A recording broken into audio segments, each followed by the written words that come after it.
Hey, this is Sky. Welcome to my YouTube channel. It's bright and early. Daily discipline. Mind, body, and soul. This is how we get through. Set your mood right. I got some incense going, if I could get it in the little holder. There we go. I got some peach tea brewing. It's delicious. Got the AC blasting because I'm down here in Florida and it's hot already. So let's just jump into it. Let me grab my notes. Study group for warriors, for my hardcore heads. You know, being single is not a bad thing. If you're single, don't feel bad about it. Society is judging you, of course. Your friends are judging you. Oh, why is Tom still single? He's in his 40s. Something must be wrong with him. Tom, don't worry about anybody, what they say. Being single is not a bad thing, and you may choose to be single for your entire life. That's up to you. That is your choice, nobody else's, and it's not a bad choice for you. Don't let anybody bully you into this stuff. You have to get married. If you don't want to, you don't want to. Now, some of you want to be in relationships, and that's fine, but don't let this torture you. Another thing that I think is important in this thread is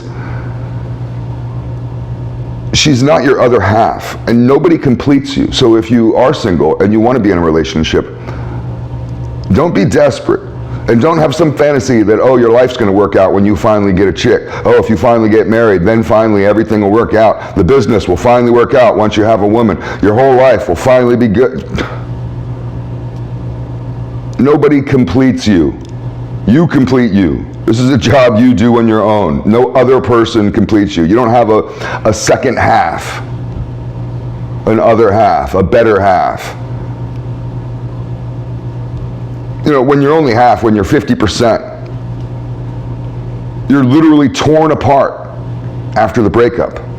But when you have this idea that she's my other half, oh, when she leaves, if she leaves, or what if she dies, you're destroyed.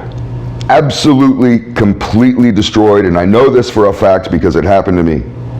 It destroyed me. A breakup shouldn't diminish you. Oh, it could hurt. I'm not saying to be a robot. You could be upset. You know, you could go walk the beach and say, why, Lord, whatever you do when you get dumped, but it shouldn't diminish you. It shouldn't ruin you. It shouldn't break you. You just go about business. Mind, body, and soul. Daily discipline, lifestyle management. Every day, no matter what. No matter if you lose your job or if you get the best job. No matter if you get your dream girl or if you get dumped by your dream girl. Mind, body, and soul, every single day. We program every day. Here's the next one. Money isn't fulfillment. Who was it? Jim Carrey. And I still like Jim Carrey. I think he's funny. He mentioned that he wishes everybody could be rich and could experience what he's experienced, so they could understand that it won't solve any of your problems. It won't fill you up. It's not what you hoped. Your spiritual practice is your fulfillment. Money isn't fulfillment. God is fulfillment. Money's comfort.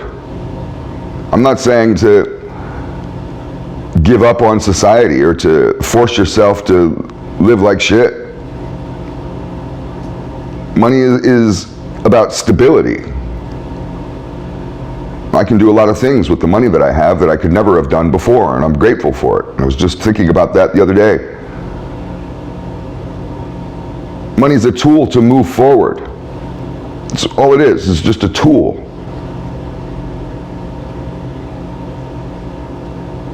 Money isn't a ticket to love. Some of you have this fantasy that if you could be rich, then you'd have your dream girl. You'd have the pick of the litter. Don't buy into that crap. It's a bunch of internet lies. Money is no ticket to love. All you can do is just buy a bunch of prostitutes, a bunch of gold-digging whores. And your money is not a ticket to heaven. You're not buying a ticket into heaven. It doesn't give you any kind of moral superiority. You're not better than anybody else, although a lot of rich people seem to think they are. Oh, don't the rich, I always want to run for president, right? You don't ever get a broke dude running for president. It's always rich people, because they think that they know better. They think that they can help you. Give a guy $1 million, he thinks he's the master of the world, thinks he's the smartest, most brilliant guy on the planet. It's funny. He'll brag about never reading a book, never being to college, never really doing anything in his life. You give him millions of dollars, he'll think that he can tell you what to do, tell the whole world what to do. Here's the next one. Let me grab my tea. It's too far away. I should have put it closer to me. Here, let me put it over here.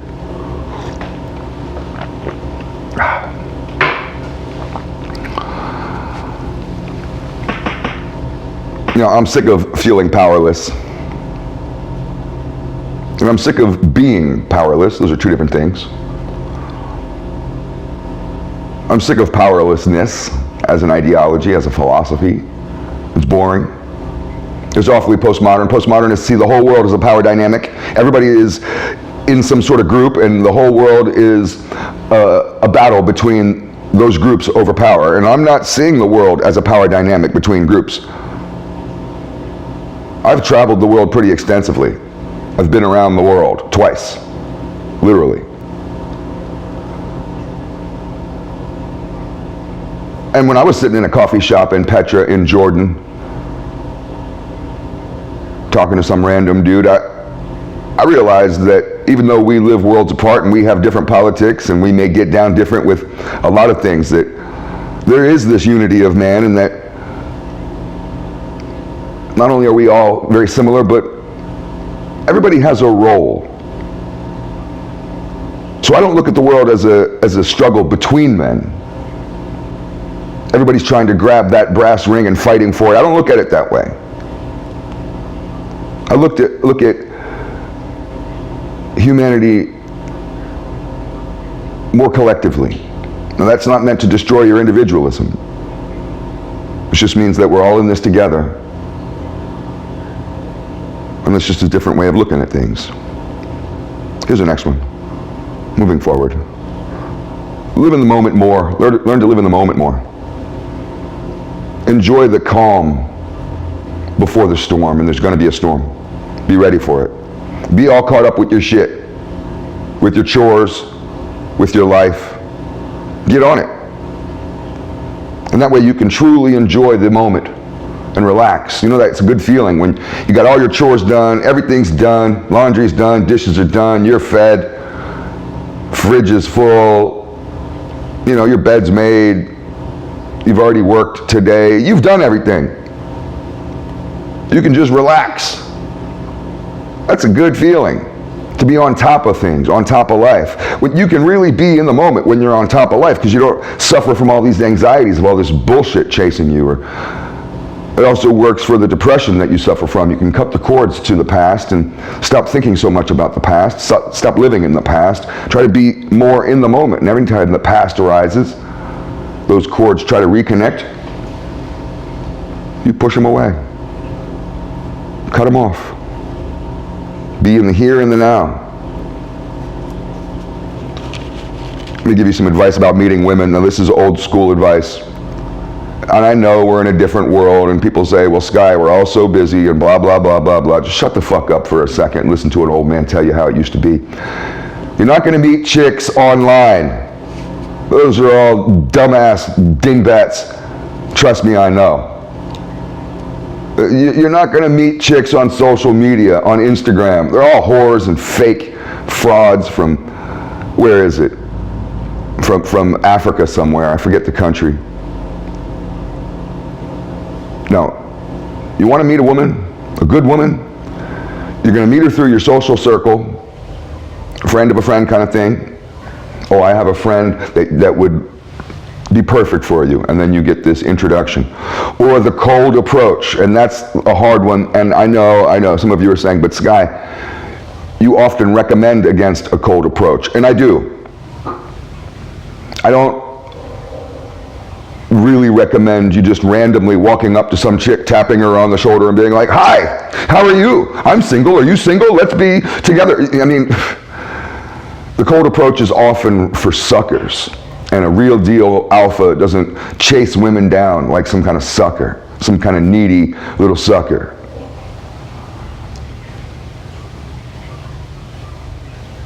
But if the vibe is right, if you catch that vibe, you act on it. Because a lot of guys are sitting up against the wall like real suckers, not acting. She threw a signal and they cower.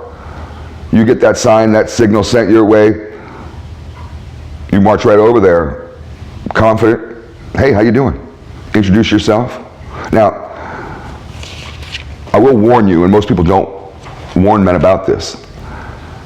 You will have, when you first meet a woman and you talk to her, especially in a cold approach, there will be about, I haven't timed it, but about 2 minutes or so, maybe 3 minutes, maybe 5 minutes. That's a long time. A couple minutes, it feels like an eternity, but it's not. It goes by quick, and you have to muscle through it. You have to be confident. There will be this little brief period when you first approach her, you've said your hello, whatever, you've given your pitch, and it's going to be awkward. She may not quite understand what's going on, and she may just be sitting there looking at you and giving you kind of a cold vibe. That's always going to happen. She's just trying to figure out what's going on. Suffer through that. After about a minute and a half, 2 minutes, everything calms down. And the guys that can hang in there usually do better. It's very often, and I've done this myself, where you go up, you approach a chick, "Hey, how you doing?" whatever you say, and she gives you that weird awkwardness for the first minute and a half, and you're just like, "Okay, never mind, nice to meet you. Oh, I'm gonna be far over there." And then you just kind of walk off and feel like, well, I guess that didn't work. Stay and suffer through the awkwardness. You could even make a joke about it if you're charismatic enough and you like to make jokes, which I do, and sometimes that backfires. I put my foot in my mouth all the time, but I don't care. Let's go to the next one. Are you a world is good type of person or a world is bad type of person? What's your worldview? I found that generally, not all, liberals, progressives, believe that the world is bad and that people are bad. And conservatives, traditional conservatives, have a belief that people are good. Now, forget about the Bible. This isn't about religion. This is just simply what you think of others, your fundamental view of the world. And there's a major difference between the two different political views in America. Now, it's important to understand this about yourself, because if you're a world is bad type of person, you aspire to your worldview, whether you realize it or not, or whether you like it or not. So if you have a negative worldview and you're one of these types that believes that everyone in the world is bad, you're born bad, people are bad, you really got to watch out, you're really paranoid, you're really afraid, you will aspire to that worldview. You will create that. That will be your world and your existence. Even if it's an unconscious creation, you'll find yourself in that world. That is real for you. You've created that. And conversely, if you have a world is good type of mentality, a worldview of that, you will create that. And people do.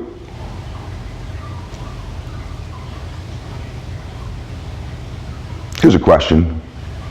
We can end it here because the video's getting long. I got a bunch more pages. I should have started from the back. I got some good stuff in the back.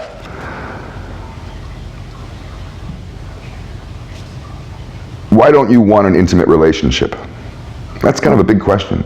Some of you don't want an intimate relationship. Why not? And this goes for some of you women also. Are you hurt? Are you still hurt? Is that what it is? You don't want a relationship because I've been hurt. Oh, I've been hurt so bad. That's therapy stuff right there. You make a therapist rich off that. You got to deal with that. You have hurt in you. You have to deal with that. That's not fair to put that on others, and you're going to kill yourself. You're going to die young harboring that negativity. Are you still bitter? You don't want an intimate relationship because you have some bitter theory about women or about men. Oh, they're all trash. You got to meet a man, he's going to have to prove to you that he's not like the rest of them. That's your problem and your problem only. Nobody else in the world is going to care about that. You're going to have to deal with that, or you will be single forever and tortured by it. Maybe you have a lot of pride or a lot of anger. These are all things you have to deal with, and these are the reasons that might be possibly keeping you single, and you won't be able to be in a fulfilling relationship, and you won't be able to truly love somebody else until you deal with some of these inner negativities that you're holding on to. So we could just end it there. Philosophize on what some of your negative feelings are that you've been holding on to for so many years, for decades. And finally, for once, finally, this year, just let it go. Get past it. This is the year that everything is going to change for you. Food for thought.